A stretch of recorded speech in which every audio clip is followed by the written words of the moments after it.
This podcast is brought to you by the School of Advanced Study, University of London. It's a real pleasure for us to have two early career historians with us, not least because it guarantees the future of public history. And we're starting with Daniel Johnson, who has just finished an MA in public history at York, and he's about to embark on a PhD at York, looking at public understandings of crime history, which sounds absolutely fascinating. He's got extensive experience as a museum volunteer and has been involved in a really sounds like a fascinating project for the Heritage Lottery Fund, setting up a Blackpool museum, new history museum. And you're going to talk to us a little bit about that today. Right, yeah, that's what I'm going to talk about today. Hello, thank you everybody. So today I'm going to talk to you guys about my experiences volunteering up with the Blackpool Museum project. It's a HLF funded project. They've got $1 million so far, and they're looking for they're hoping to get another 20 over the next 3 years. So the museum will open in 2018.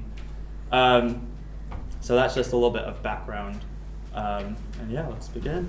So in the past few decades, the role of museums in the UK has been changing dramatically. As more museums are faced with funding cuts, and many museums are forced to charge for admission nowadays, many visitors are demanding more from museums than the traditional. One major change in the evolution of modern museums is the increasing value of public engagement.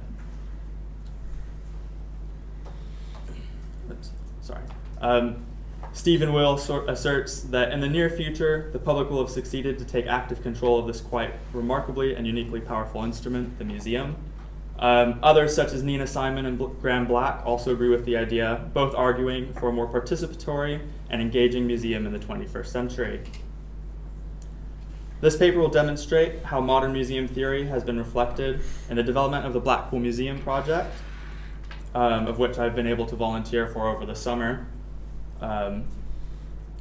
I will also share my 3 different experiences that I've had with them, and show how their use of public engagement not only builds supports for the future museum, but also shows the active role of being part of the community from long before the museum actually exists. So here's, that's sort of a artist rendering of the future museum in the Blackpool Museum Gardens, or not Museum Gardens, Winter Gardens.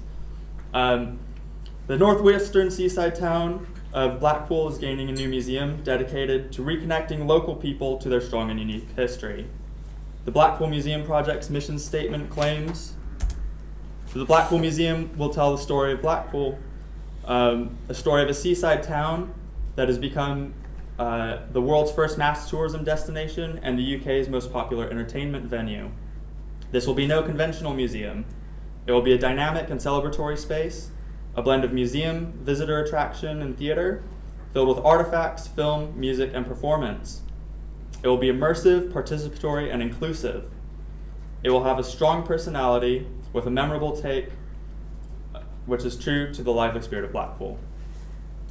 This museum is planned to open in summer of 2018, but public programs and events have been held since November of 2014. As a volunteer, I've been able to participate in 3 public engagement events over this year. The first was collecting oral histories from competitors and spectators at the Blackpool International Dance Festival. The second was helping out at the Wordpool Festival, which is Blackpool Arts and Libraries Festival of Words. And the third event was the Blackpool Museum Project Museum in the Making Weekend, which sort of previewed the plans for the future museum. In these events, it has become clear that the museum project will aim to create a modern museum focused on being an integral part of the community rather than a separate entity from the everyday people. Through community events and public engagement, the Blackpool Museum Project has communicated with almost 7,000 people, asking for their interest in what the museum can offer them, as well as collecting oral histories. My first volunteering experience with the Blackpool Museum Project was collecting oral histories from international ballroom dancers. It was really interesting, mostly Russian and Chinese people who thought Blackpool was like the mecca of the world for international ballroom dancing. So it was really, really interesting take from the average stories that you get. The museum project collected these oral histories as part of a larger program of memory collecting across the UK. The collection of oral histories has served many functions for the Blackpool Museum project, including public outreach, as well as searching to understand what various groups of people remember about their past. Through the various memory collections, the museum has used these oral histories to support their research, as well as to influence exhibition and design.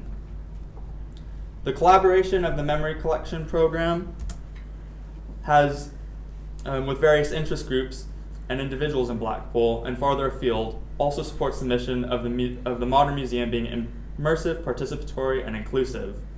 Through the museum's shared authority of the past with everyday people, this shared authority is not a new idea, though it's not widely recognized or widely utilized in museum practice. Nina Simon argues in her book, The Participatory Museum, that the best participatory projects create new value for institutions, participants, and non-participating audience members. When you're driven by desire to create new value, you end up with projects that are transformative, not frivolous. I think that's a really important idea. Through giving people the opportunity to share their personal memories of Blackpool, the museum project was able to use them to help with research and also to help decide themes of the future museum. The collection of memories has come from all over the United Kingdom and across all age groups. The wide range of memories and oral histories collected has allowed the museum project to decide on a number of themes for their coming museum. The themes include the changing face of Blackpool, which will explore various changes that Blackpool has encountered from its farming beginnings to the tourist industry that exists today. Beside the Sea will celebrate the rich history of the town and its attractions such as the promenade and the pleasure beach. Pioneering Spirit demonstrates the innovations that have come in Blackpool, from electric lighting and trams to architectural feats such as the Winter Gardens, where the museum will be held, and the Blackpool Tower.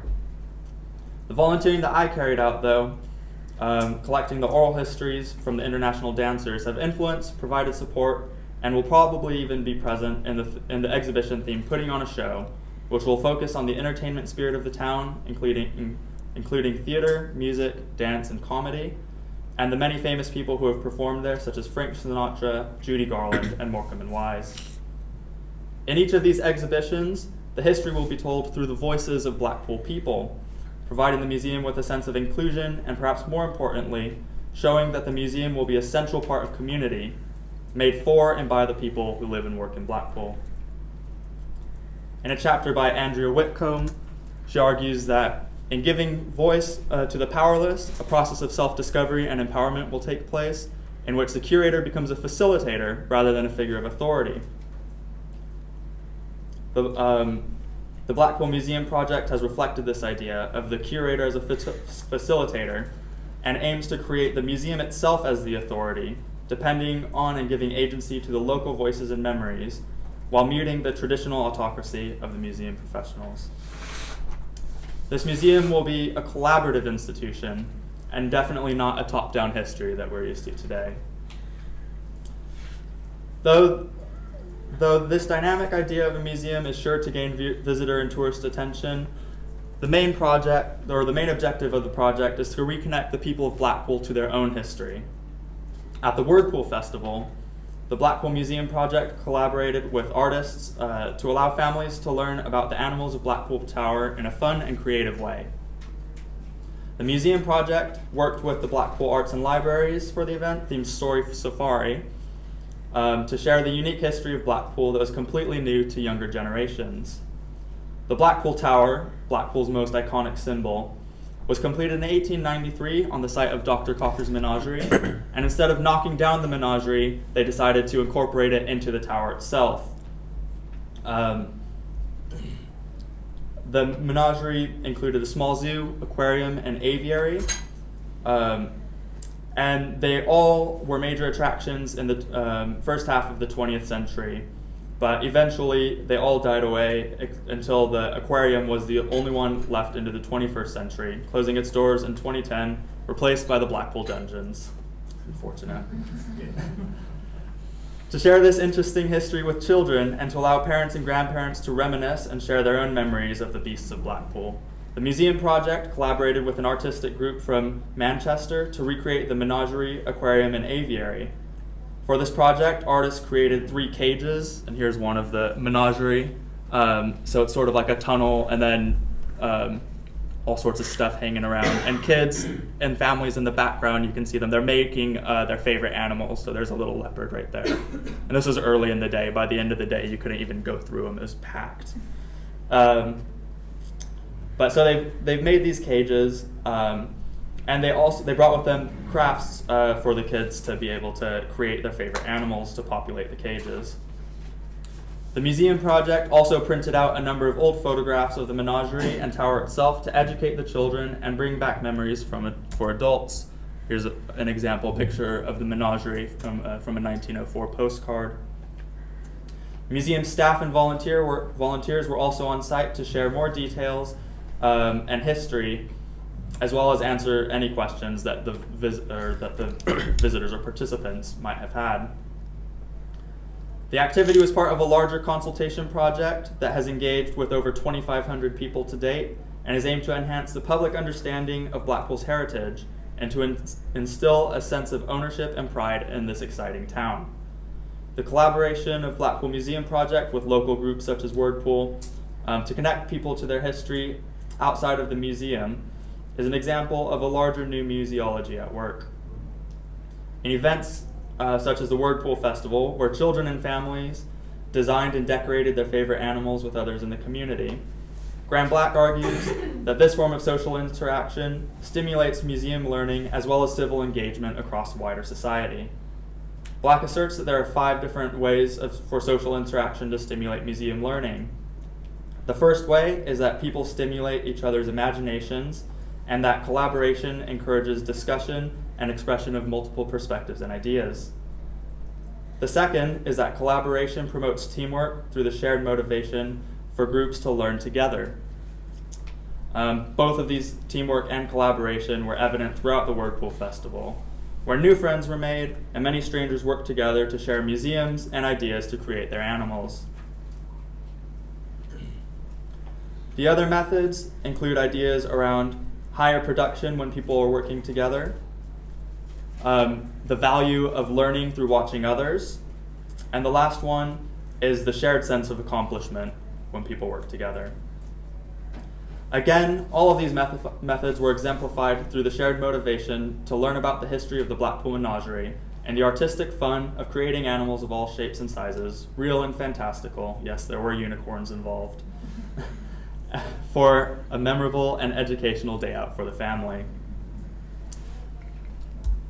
These events culminated, or the culmination of these events, including the wide range of memory collections and the over 50 public events that the museum has put on since November of 2014, have resulted in the massively successful Museum in the Making Preview Weekend, which was held in August earlier this year. During this 2-day event, over 4,000 people made their way to the Blackpool Winter Gardens to visit this museum preview event. During the event, the Blackpool Museum Project was able to consult, test ideas, and gather feedback about planned museum content, design, and forms of future engagement. The event shared ideas for the physical architecture and design of the future museum, as well as requested visitor feedback and thoughts about various exhibition possibilities. And in this photo, they set up the ideas for the different themes and asked people to write on Post-its what they thought should be included or what they liked or didn't like about each exhibition. And that information was then transcribed and put in for consideration. Along with the design and exhibition plans, visitors could watch performances by professional dancers and bands. They could listen to talks by local historians and enthusiasts. They could also watch several oral history recordings, and that's what's going on here. British Pathé footage of Blackpool, and they could also see photographs, art installations, creative writing pieces, and also play games created by community groups with creative practitioners. 12 stalls in all were present that were run by community organizations aimed to promote the heritage of Blackpool. And a lot of people signed up to actually join and get involved as a result of this event. In my opinion, here's people dancing as well. We had a dance festival there, so they invited everybody to dance and recreated a lot of old dances through the century, so that was really fun. In my opinion, this preview weekend presents the 21st Century Museum at its finest.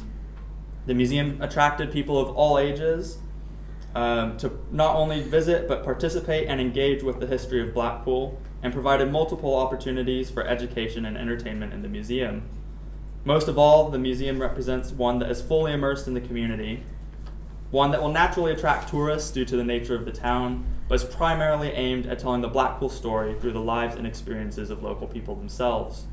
The Blackpool Museum Project supports the ideas of Elizabeth Crook, amongst others, who claim that engaging with the concept of community is promoting the museum sector to revisit the museum space and question its identity, role, and social worth. She claims that due to a larger emphasis on public engagement and the gaining agency of voices of community, the museums are becoming more democratic, and the community participant is bringing new and often welcome challenge to the museum sector. Through their engagement, museum services have reported becoming more welcome, valued, and relevant, and I think that's a big point that local museums especially need to take forward with them. The Blackpool Museum Project has proven through this public engagement to be a welcoming environment and has been largely supported by the local community through its numerous events throughout the year, and it shows no signs of stopping anytime soon. Though there are many long, drawn-out, and sometimes contentious definitions for public history, I like Lucy Worsley's, who defines it as simply, if history is finding out what happened in the past, public history is telling lots of people about it. That's exactly what this museum project does. Instead of sitting and wondering, how do we get people to come to our museums, they're going out and they're bringing it to the people. The museum project is a pioneer not only for public history, but for the 21st Century Museum, embracing the local community and providing valuable historical services and connections for the people and heritage of the seaside town that it represents. In the era where government funding is declining year after year, it is becoming more important for museums to not only prove their worth to communities, but to also play an active role in the development of civil engagement through supporting and promoting a widespread public understanding of the past through a range of methods both inside and out of the museum. Graham Black argues that successful museums in the 21st century need to earn the support of local authority. They need to form partnerships with the community organizations, and most importantly, staff across the museum need to form positive relationships with the local people to generate the large percentage of regular visitors. Modern museums, large and small across the UK and abroad, should follow the Blackpool Museum and the many new other museums that are using this method. And if they do so, if they do help embrace their role of community engagement leaders, I think they'll not only survive, but thrive into the future. Thanks. Thank you.